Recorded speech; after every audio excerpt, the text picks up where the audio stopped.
तो hello student, welcome back to my channel.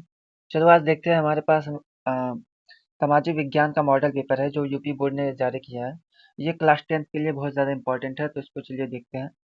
तो इसमें आपको समय 3 घंटे 15 मिनट मिलेगा और इसमें कुछ निर्देश दिए गए हैं। चलिए इसको पढ़ लेते हैं सबसे पहले। तो सबसे पहला निर्देश है कि सभी प्रश्न को करना अनिवार्य है। आपको स्टार्टिंग जो 15 मिनट मिलेंगे वो क्वेश्चन पेपर को पढ़ने के लिए मिलेंगे। और इसमें बेसिकली दो खंड होंगे, खंड अ और खंड ब। खंड अ में आपको 20 एमसीक्यू क्वेश्चन मिलेंगे जिसको आपको ओएमआर शीट पे भरना होगा। और इसमें बताया गया है कि आपको कहीं भी ओएमआर पे काटना नहीं है और ना ही व्हाइटनर का यूज करना है। जो ब खंड होगा उसमें आपको रिटर्न देना होगा 50 अंकों का, जिसमें आपको तीन टाइप के क्वेश्चन होंगे, मानचित्र वाले, वर्णनात्मक पहला और वर्णनात्मक दो। मतलब कि आपको रिटर्न में टू टाइप्स के क्वेश्चन मिलेंगे और एक मानचित्र वाले क्वेश्चन मिलेंगे। और सभी क्वेश्चन के जो अंक होंगे उसके सामने लिखे होंगे कौन सा क्वेश्चन कितने मार्क्स का है। चलिए आगे देखते हैं। तो आगे हमारे पास है कि हमें मानचित्र को उत्तर पुस्तिका में उसको साथ लगाना है। आपको मिलेगा और आपको उसके साथ लगाना है, उसके साथ अटैच कर देना है जब आपको मानचित्र मिलेगा, मैप मिलेगा। आगे लिखा है कि दृष्टि बाधित छात्रों के लिए मानचित्रकार के स्थान पे अलग से प्रश्न लिखने के लिए दिए गए हैं। मतलब कि जो जो भी आँख जिसको आँखों में प्रॉब्लम है, आँख में दिक्कत है, वो उसके लिए अलग से क्वेश्चन दिया गया है, जो देख नहीं सकते उनके लिए। आगे बढ़ते हैं। तो आगे हमारे पास खंड अ है। खंड अ जिसमें हमें बहुकल्पिक क्वेश्चन मिलेंगे। तो सबसे पहला क्वेश्चन है कि फ्रांस की क्रांति के लिए के परिणाम स्वरूप फ्रांस की क्रांति के बाद हमें क्या क्या क्या हुआ था उसके बारे में बताया गया। तो सबसे पहला है कि स्टेटस जनरल का नाम बदलकर नेशनल असेंबली कर दिया गया था, या फिर आंतरिक आयात निर्यात शुल्क समाप्त कर दिया गया था। तीसरा है क्षेत्रीय बोलियों को प्रोत्साहित किया गया था। फोर्थ नंबर है कि फ्रेंच राष्ट्र की साझा भाषा बन गई थी फ्रेंच।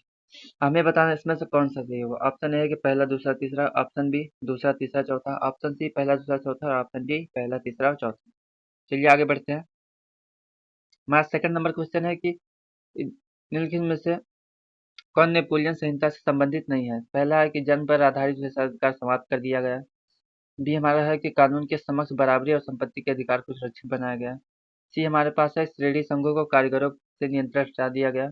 और ऑप्शन डी हमारे पास है फ्रांसीसी नियंत्रण के अधीन क्षेत्रों को नेपोलियन सुधारों से मुक्त रखा गया।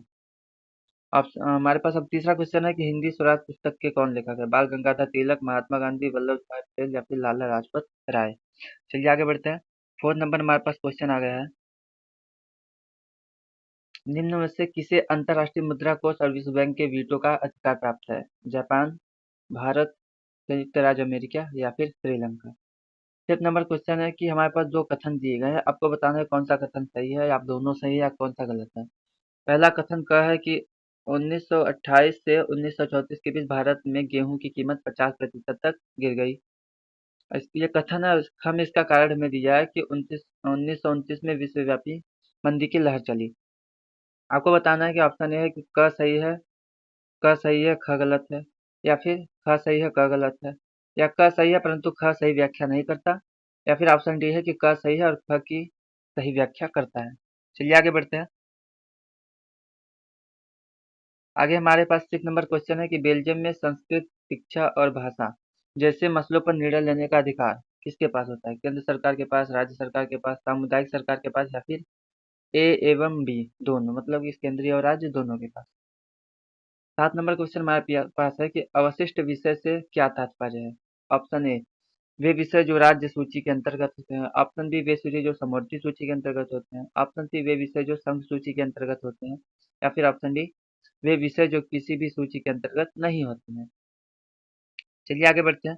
हमारे पास 8 नंबर क्वेश्चन है, निम्नलिखित में से कौन सा सही नहीं है। आपको चार स्टेटमेंट दिया गया है एबीसीडी, इसमें से आपको बताना है कौन सा सही नहीं है। पहला है कि भाषाई आधार पर राज्यों के निर्माण से देश मजबूत होता है। बी झारखंड एवं उत्तराखंड राज्यों के गठन भाषा के आधार पर किया गया। सी हमारे पास है हिंदी लगभग 60% भारतीयों की राजभाषा है। और ऑप्शन डी है कि संविधान में हिंदी के अतिरिक्त 21 भाषाओं को राजभाषा का दर्जा दिया गया है। आते हैं 9 नंबर क्वेश्चन पे। 9 नंबर हमारा क्वेश्चन है कि भारत में धर्मनिरपेक्ष शासन व्यवस्था का मॉडल चुना गया। इस संबंध में सही कथन कौन सा है, आपको ये बताना है। ऑप्शन ए हमारे पास है कि किसी भी धर्म को राजकीय धर्म नहीं बनाया गया। ऑप्शन बी है सभी नागरिकों एवं समुदायों को किसी भी धर्म का पालन करने की स्वतंत्रता है। ऑप्शन सी संविधान धर्म के आधार पर किए जाने वाले भेदभाव को अवैधानिक घोषित करता है। या फिर ऑप्शन डी उपयुक्त सभी। चलिए आगे बढ़ते हैं। 10 नंबर क्वेश्चन है कि राजनीतिक दलों से संबंधित सुधार संविधान संशोधन किस उद्देश्य से किया गया है। ऑप्शन ए दल बदल रोकने के लिए। ऑप्शन बी आपराधिक पृष्ठभूमि वाले व्यक्तियों को चुनाव लड़ने पर प्रतिबंध लगाने हेतु। ऑप्शन सी चुनाव का खर्च सरकार द्वारा उठाए जाने के लिए। या फिर ऑप्शन डी दलों के संगठित चुनाव कराने के लिए। आगे बढ़ते हैं। 11 नंबर हमारे पास क्वेश्चन है कि चिपको आंदोलन किससे संबंधित है। ऑप्शन ए मृदा संरक्षण। ऑप्शन बी वन संरक्षण। ऑप्शन सी जल संरक्षण। या फिर ऑप्शन डी वायु संरक्षण। आगे बढ़ते हैं। हमारे पास 12वां नंबर क्वेश्चन है कि लंबी चौड़ी क्षेत्र में उगाई जाने वाली कृषि प्रणाली कौन सी है। स्थानांतरित कृषि, रोपड़ कृषि, बागवानी कृषि या फिर गहन कृषि। आगे बढ़ते हैं। 13 नंबर क्वेश्चन है निम्नलिखित में से कौन सी टिप्पणी प्राकृतिक वनस्पति और प्राणी जात के पतन का सही कारण नहीं है। ऑप्शन ए कृषि प्रसार। ऑप्शन बी वृहत स्तरीय विकास परियोजना। ऑप्शन सी पशुचरण और ईंधन लकड़ी एकत्रित करना। या फिर ऑप्शन डी तीव्र औद्योगिकरण एवं शहरीकरण। बढ़ते हैं आगे। 14 नंबर हमारे पास क्वेश्चन है कि निम्न में से कौन सा राज्य हजीरा विजयपुर जगदीशपुर पाइपलाइन से नहीं जुड़ा है। ए हमारे पास है मध्य प्रदेश, बी गुजरात, सी महाराष्ट्र और D Mumbai Uttar Pradesh, sorry D हमारे पास उत्तर प्रदेश है। बढ़ते हैं अगले क्वेश्चन की तरफ। 15 क्वेश्चन हमारे पास है निम्नलिखित में से कौन सा उद्योग बॉक्साइट को कच्चे माल के रूप में प्रयोग करता है। ऑप्शन बी ए एल्यूमिनियम प्रगलन। ऑप्शन बी कागज। ऑप्शन सी सीमेंट और ऑप्शन डी स्टील। आगे बढ़ते हैं। हमारे पास 16 नंबर क्वेश्चन है, 16वां क्वेश्चन है कि एक वस्तु का अधिकांशतः प्राकृतिक प्रक्रिया से उत्पादन क्षेत्र की गतिविधि है। ऑप्शन ए प्राथमिक। ऑप्शन बी द्वितीयक। ऑप्शन सी तृतीयक। या फिर ऑप्शन डी सूचना प्रौद्योगिकी। आगे बढ़ते हैं। 17 नंबर क्वेश्चन है कि ऋण के औपचारिक स्रोतों में सम्मिलित नहीं है। क्या सम्मिलित नहीं है। बैंक, सहकारी समिति, नियोक्ता या फिर जमींदार। आगे बढ़ते हैं। 18 नंबर क्वेश्चन हमारे पास समानता किसी देश के विकास के लिए किस आधार पर निर्धारित किया जा सकता है। किसी देश का विकास किस आधार पर निर्धारित किया जाता है। ऑप्शन ए प्रति व्यक्ति आय। ऑप्शन बी औसत साक्षरता स्तर। ऑप्शन सी लोगों की स्वास्थ्य स्थिति। या फिर ऑप्शन डी उपयुक्त सभी। 19 नंबर क्वेश्चन है वैश्वीकरण ने जीवन स्तर के सुझाव में सहायता पहुंचाई है। ऑप्शन ए सभी लोगों के। ऑप्शन बी विकसित देशों के लोगों के। ऑप्शन सी विकासशील देशों के श्रमिकों के। या फिर ऑप्शन डी उपयुक्त में से कोई नहीं। आगे बढ़ते हैं। एमसीक्यू का हमारा सबसे लास्ट क्वेश्चन है 20 नंबर। सुमेलित हमें करना है। हमारे पास ए बी सी डी दिया गया है और इधर फर्स्ट सेकंड थर्ड फोर्थ दिया है। आपको देखना है कि कौन सा। इधर हमारे पास कुछ नाम दिए गए हैं और इधर उससे रिलेटेड बातें लिखी गई हैं, तो हमें बताना है कि कौन किससे संबंधित है, उसको मिलान करना है। उसके बाद आपको देखना है कि ये ऑप्शन ए सही हो रहा है, बी सही हो रहा है, सी या फिर डी। जो भी आपको सही होगा उसको आपको टिक कर देना है, OMR पे भरना है। अब आ जाते हैं। हमारे पास अब दूसरा खंड आ गया है वर्णात्मक, जिसमें हमें दो टाइप के क्वेश्चन होंगे और एक मैप वाला क्वेश्चन होंगे। सबसे पहले वर्णात्मक में पहला हमें बताया गया है कि उत्तर जो है हमारा वो लगभग 80 शब्दों में आपको लिखना है। ये हर क्वेश्चन 4 मार्क्स के होंगे। तो सबसे पहला क्वेश्चन है कि प्रथम विश्व युद्ध का ब्रिटेन की अर्थव्यवस्था पर पड़ने वाले दो प्रभाव को लिखिए। या फिर अथवा हमें एक क्वेश्चन और दिया है कि 19वीं सदी में मुद्रण संस्कृति के प्रसार का महिलाओं पर पड़ने वाले दो प्रभावों को लिखिए। तो चाहे आप ये कर सकते हैं या फिर ये भी कर सकते हैं। आगे बढ़ते हैं। तो सेकंड नंबर क्वेश्चन हमारे पास है केंद्र और राज्य सरकार केंद्र और राज्यों से संबंधित आय बदलाव को स्पष्ट करना है। हमें केंद्र और राज्य में क्या अंतर होता है उसको बताना है। या फिर अथवा हमने दिया है कि सत्ता के क्षैतिज विवरण से क्या आशय है।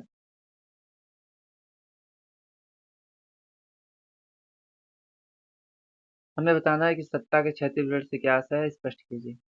तीसरा क्वेश्चन हमारे पास है खनिज के संरक्षण हेतु किन किन प्रयासों की आवश्यकता है और क्यों है। या फिर अथवा हमें दिया गया है कि दिन प्रतिदिन कृषि जो है खेती के लिए भूमि कम पड़ रही है। तो हमें बताना है कि क्या आप इसके परिणाम की कल्पना कर सकते हैं।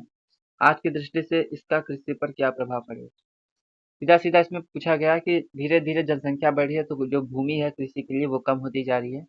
तो भविष्य में इसका क्या रिजल्ट आ सकता है, क्या परिणाम हो सकता है, उसके बारे में आपको लिखना है। 4th नंबर हमारे पास क्वेश्चन दिया गया है। अ, विदेश व्यापार विभिन्न देशों के बाजारों के एकीकरण में सहायता कर रहा है। इस कथन को हमें स्पष्ट करना है। इसके बारे में आपको लिखना है कि जो एकीकरण है, वो जो हमारा व्यापार है वो अनेक देशों के बाजारों के एकीकरण में मतलब इकट्ठा करने में, उसको बढ़ाने में सहायता कर रहा है। इसके बारे में आपको लिखना है। या फिर अथवा में आपका क्वेश्चन है कि आपके विचार से एक उपभोक्ता को जागरूक होना क्यों आवश्यक है? किन्हीं 2 उदाहरण द्वारा स्पष्ट कीजिए। आगे हमारा वर्णनात्मक क्वेश्चन 2 है, जिसमें आपको 150 शब्दों में आंसर लिखना है और ये सभी क्वेश्चन आपके 6 मार्क्स के होंगे। तो सबसे पहला 5th नंबर हमारे पास क्वेश्चन है कि मरियाना और जर्मेनिया कौन थे? जिस तरह उन्हें चित्रित किया गया है उसका क्या महत्व था? या फिर अथवा हमें बोला है कि असहयोग कार्यक्रम को कब और किस अधिवेशन में स्वीकृति मिली? गांधी जी ने असहयोग आंदोलन को वापस लेने का फैसला क्यों लिया था? अब हमारे पास 6 नंबर क्वेश्चन है कि लोकतंत्र से आप क्या समझते हैं? लोकतंत्र के प्रमुख परिणाम को स्पष्ट कीजिए। या फिर अथवा में आप कर सकते हैं कि राजनीतिक दल का अर्थ स्पष्ट करना है हमें और वर्तमान परिप्रेक्ष्य में इनके समक्ष प्रमुख चुनौतियां कौन-कौन सी हैं, उनके बारे में लिखना है। आगे बढ़ते हैं। अब हमारे पास 7 नंबर क्वेश्चन आ गया कि भूमि संसाधन से क्या तात्पर्य है? संसाधन के रूप में भूमि का उपयोग किन उद्देश्यों के लिए किया जाता है? व्याख्या कीजिए। 6 मार्क्स का क्वेश्चन है आपका। या फिर अथवा आपको दिया है कि जल दुर्लभता क्या है? इसके मुख्य कारणों का वर्णन करना है आपको। आगे बढ़ते हैं। आगे हमारे पास 8 नंबर क्वेश्चन है। तृतीयक क्षेत्र में गतिविधियों का उदाहरण दीजिए और स्पष्ट कीजिए कि तृतीयक क्षेत्र किस तरह प्राथमिक और द्वितीयक क्षेत्र के विकास में सहायता करता है। या फिर अथवा में आप लिख सकते हैं कि क्वेश्चन है कि विकास में ऋण की भूमिका का विश्लेषण करते हुए ऋण की 4 प्रमुख शर्तों का उल्लेख कीजिए। अब आगे हमारे पास मानचित्र से संबंधित क्वेश्चन दिया गया है। चलिए देखते हैं। तो पहला मानचित्र में इतिहास से संबंधित है, जिसमें 9th क्वेश्चन में ए बी सी मिलेगा आपको। एक इतिहास होगा, एक हमारे पास राजनीति विज्ञान होगा और एक हमारे पास ज्योग्राफी मतलब भूगोल होगा। सबसे पहले इतिहास में हमें बोला गया कि आपको मानचित्र मिलेगा, मानचित्र में आपको उसको भरना है और हर क्वेश्चन 1 मार्क्स का है। 1.5 अंक सही उत्तर के लिए और 1.5 अंक सही स्थान के अंकन हेतु, मतलब 1.5 अंक आपको सही जगह का नाम बताने के लिए, सही आंसर के लिए, और जो आप ग्राफ में प्लॉट करेंगे बताएंगे किस राज्य में है, कहाँ पे है, उसके लिए आधा अंक, सॉरी आधा अंक है। तो 1 नंबर आपका हर क्वेश्चन 1 मार्क्स का है। तो पहला है कि वह स्थान जहाँ पे समझ अवज्ञा आंदोलन हुआ था। दूसरा है हमारे पास वह स्थान जहाँ जलियांवाला बाग कांड हुआ था। तीसरा वह स्थान जहाँ नील की खेती करने वाले किसानों ने आंदोलन किया। 4 नंबर है कि वह स्थान जहाँ असहयोग आंदोलन प्रारंभ हुआ था। और हमारे पास डी है कि वह स्थान हमें बताना है जहाँ पे दिसंबर 1920 के कांग्रेस अधिवेशन हुआ था। आगे बढ़ते हैं। 1920 का कांग्रेस अधिवेशन हुआ था। आगे हमारे पास है, बोला गया है कि दृष्टि बाधित क्षेत्र जो जो जिन स्टूडेंट को आंख में प्रॉब्लम होती है, नहीं देख सकते हैं या फिर कम दिखाई देता है, उनके लिए बोला गया है। पहला हमें बताना है कि सविनय अवज्ञा आंदोलन कहाँ हुआ था, जलियांवाला बाग कांड कहाँ हुआ था, नील की खेती करने वाले किसानों ने कहाँ आंदोलन किया था। उसके बाद हमारे पास है असहयोग आंदोलन कहाँ से प्रारंभ हुआ था। 1920 में कांग्रेस का अधिवेशन कहाँ हुआ था। आपको इसका आंसर देना है, जो भी दृष्टि बाधित छात्र हैं। आगे हमारे पास भूगोल के क्वेश्चन है। भूगोल में पहला क्वेश्चन हमारे पास है कि असम का एक राष्ट्रीय पार्क कहाँ स्थित है, हमें इसको आयत बना के चिन्हित करना है। दूसरा दूसरा सवाल हमारे पास है कि भारत के पश्चिमी तट पर स्थित एक पत्तन है, जिसको पत्तन मतलब बंदरगाह है, जिसको हमें चिन्हित करना है, उसको ट्रायंगल से मतलब त्रिभुज के चिन्हित करना है। आगे हमारे पास है उत्तर भारत में स्थित एक परमाणु ऊर्जा केंद्र, जिसको हमें इस चिन्ह से दर्शाना है, उसका नाम भी लिखना है। 4th नंबर है दक्षिण भारत की एक नदी है, जिसको इस चिन्ह द्वारा प्रदर्शित करना है, उसको हमें उस मैप पे दिखाना है। और सभी क्वेश्चन आधे आधे मार्क्स के मतलब कि 1 नंबर के हैं। आगे 5वां क्वेश्चन है कि उत्तर भारत में स्थित चावल उत्पादक क्षेत्र को हमें आयत बना के फिर उसके अंदर डॉट डॉट लगा के इस निशान से दर्शाना है। अब जो भी दृष्टिबाधित छात्र हैं उनके लिए यहाँ पे बोला गया है कि आप सभी को, जो भी दृष्टिबाधित छात्र हैं उनको सिर्फ आंसर उसका लिख देना है, मैप को इनको नहीं दर्शाना है। क्वेश्चन अब सब वही है। आगे बढ़ते हैं। तो आपका यहाँ पे क्वेश्चन खत्म होता है, तो यही आपका है।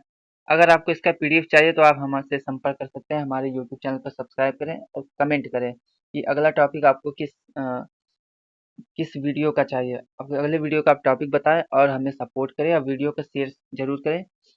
और भी क्वेश्चन पेपर हमने अपने यूट्यूब चैनल पर अपलोड किए हैं, तो आप उसको विजिट जरूर करें और ध्यानपूर्वक देखें समझें और हमें कमेंट में बताएं कि आपने इसमें से कितने क्वेश्चन आपने किए हैं और आपको कितने क्वेश्चन के आंसर पता है। चलिए आप फिर मिलते हैं। धन्यवाद।